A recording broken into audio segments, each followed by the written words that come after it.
spare ribs, tsaka unang pata, kasim. Ito lang yan guys. Kanya-kanyang diskarte yan, ganyan lang yan. Sa akin kasi sinisimulan ko sa gilid ng leeg. Tapos ikot mo yung baboy. Kino sa ilalim. Lagyan mo laman yung spare ribs. Yan. Yan lang guys. Lagyan mo siya ng laman. Then, dito sa wet market, alisin mo yung mga bula-bula.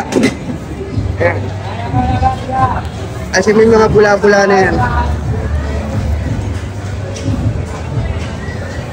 Tapos ang pinaka-joint nito guys, ito.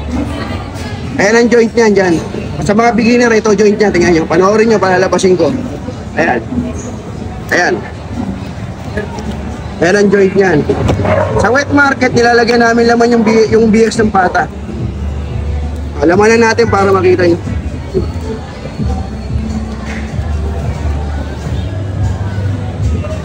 Ayan guys, oh. Ayan yung kinalalapasan nun.